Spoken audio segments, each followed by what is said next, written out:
What's good? What's good? I just had an interesting experience I want to talk about. But before I get into that experience, I want to address the title of this video. The universe talks when you listen.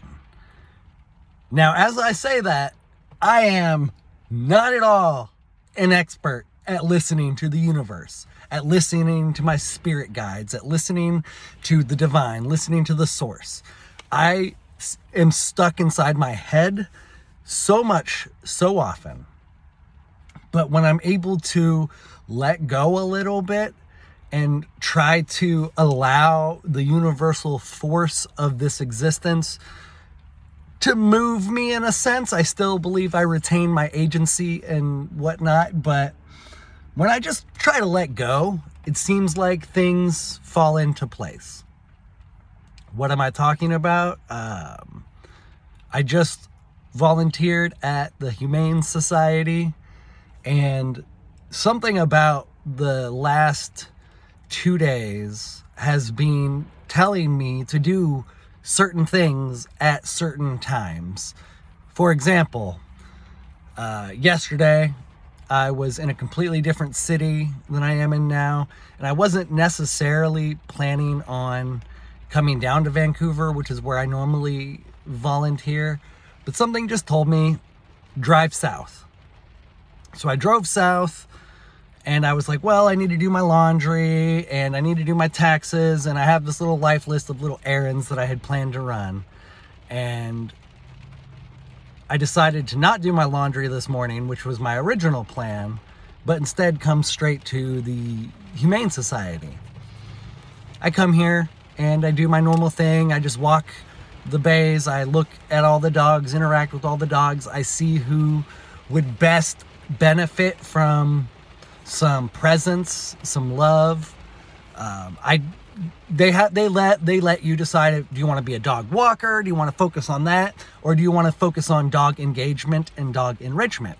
And I want to focus on the engagement and enrichment. What I personally find most fulfilling at this point in my life is actually just calm, or not necessarily calm because there's a lot of chaos going, but sort of being able to sit, be present, not have any expectations from myself or from the dog that's next to me. And in the Humane Society here, they have very small concrete little cells. They're almost like fucking jail cells, right? And so in a sense, I feel like I'm locked away from the world, and I love that. And so that's why I look for the dogs that don't really necessarily need to go out, the dogs that just want to chill. Often there's at least one dog that's very scared, very timid, and because of that, they're not being social. And if the dogs aren't going to be social with the people, it's much less likely that they'll get adopted. And so I focus on them, and I help bring their social skills out. I help them calm down. You can even see the progression of a dog sort of decompressing. It's an art that I'm learning. I still have a lot more to learn, but it's something that I feel like I'm able to do. And so I found a dog today. I uploaded a short. Go check out my shorts. Go watch him. Wally, the one-eyed love bug. This little pit bull who has one eye, obviously. And they said he is very, very cuddly, and that's just what I wanted right now. On my way here, I just was hit with a wave of emotion. It's been over 2 years since my guy, my Odin, my goober has passed, but I still think about him all the time. And on top of that, I am still pretty lonely in my life. I've discussed it on this channel. A lot of my videos are centered around how I'm struggling. And so I was like, I need some fucking snuggles right now. And Wally did not disappoint. Not at all. The moment I got into his cell, he like jumped on me, but not like trying to tackle me, but like hugging me. He like jumped on me and hugged me. And then I got down on his level and I petted him, and he almost immediately just flopped on his back and was just like, love me, give me belly rubs. And so I spent an hour just rubbing his belly and loving on him. And occasionally we'd play with a toy or do some treat work, sit, stay. He's not good about the sit and wait for the treat. So it's good also that I'm able to work with him on the other skills beyond just being social, because we want to get these dogs homed. And so the more manners they have, the higher the likelihood they're going to get adopted sooner. So we worked on his manners a little bit. But what the universe had planned all along, the reason everything timed out to the fucking second the way it did was because I met a woman. This woman, I think she was definitely on the spectrum like I am. Because sometimes, those people that just will tell you their life story and just talk and whatnot. I think there was some of that at play, but then also people are just craving social connection. And I've been told that I'm good at seeing people and hearing people. Now, I've failed people. It's not like I have this perfect skill that I've used my whole life. No, I've failed people. But it's a skill that, especially now that I acknowledge I have and I try to cultivate, I feel like I'm getting a lot better at. And people literally will just divulge their whole life story to me. And we're talking and she's like, how do you not take all these dogs home? And because I'm also neurodivergent and will tell my life story, I was like, well, my living situation is not great. So that prevents me. And I'm actually kind of thankful on that front for it, because otherwise I would have taken them all home. And she was telling me about how, if she wins the lottery, all she would do is just build this giant dog sanctuary. And then she was like, I'm going to hire you. I'm going to go buy lottery tickets now and I'm going to win and I'm going to hire you. And you're going to run the facility and you're going to have your own space and you're going to hang out with the dogs all day. And this woman doesn't know that I have a master's degree in business administration, that I've led teams and organizations, that it is right up my alley, that if I were to be given such responsibility, I think I would thrive and excel in such a role. I didn't even tell her that at that point, because you know what?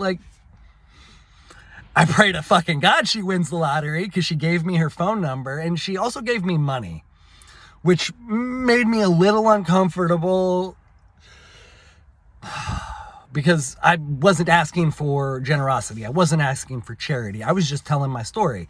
She asked more about my living situation and she was like, I'm going to talk to my sister and, we're going to, I'm not rich, but my sister's rich. She got lucky. And so she gave me money. I really didn't want the money. I tried to fight it, but ultimately I accepted it because, I need gas money. I love pre-rolled joints.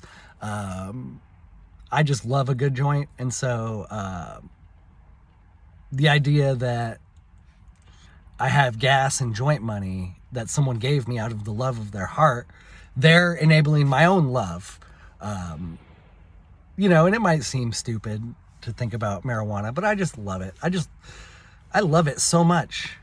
I think plant medicine is wonderful. But anyways, where was I? I'm going to pause. I distracted myself, judging myself for spending money given to me on drugs, but it was literally money I didn't want, that I was saying no. I didn't solicit the money and I did try to refuse. And so, yeah, I'm going to spend $20 of it on a joint pack. And you know what that joint pack's going to do for me?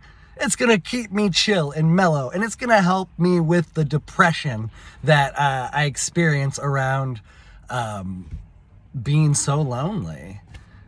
And maybe this connection will build into something. She wants me to message her next time I come here, so in a week or two, because she said she wants to talk to her sister about maybe helping me find a place to live. And, I'm open to it. The struggle now is what do I do for work? Because my work, which I haven't been doing as much of lately, so it's nice to get a few extra bucks from the universe. That's up in Seattle. I do delivery work, but it's the slow season and I don't want that to be my primary source of income. And so, everything happened the way it was supposed to today. And, it started yesterday. I felt it building and I was just like, man, listen to the universe. And it helped me out. Now I'm probably going to, for the next few weeks, just suck at listening to the universe because I'm going to think everything is the universe talking, and it's so hard to discern and decipher that shit. And I acknowledge that. So as I talk about this, I don't even have practical advice for you into how to tune into the universe. Really, it's just tuning into the love frequency. That's the key, the love frequency. Because when I'm trying to tap into that love frequency and my actions are motivated from that place, that's when things fall into line. There we go. There's the practical advice. Didn't have it at the beginning of the video. I just found it. Look for the love frequency. Do things in your life from a place of love, and then everything else will fall into place. Easier said than done. I acknowledge that. But that's our challenge. Much love to y'all.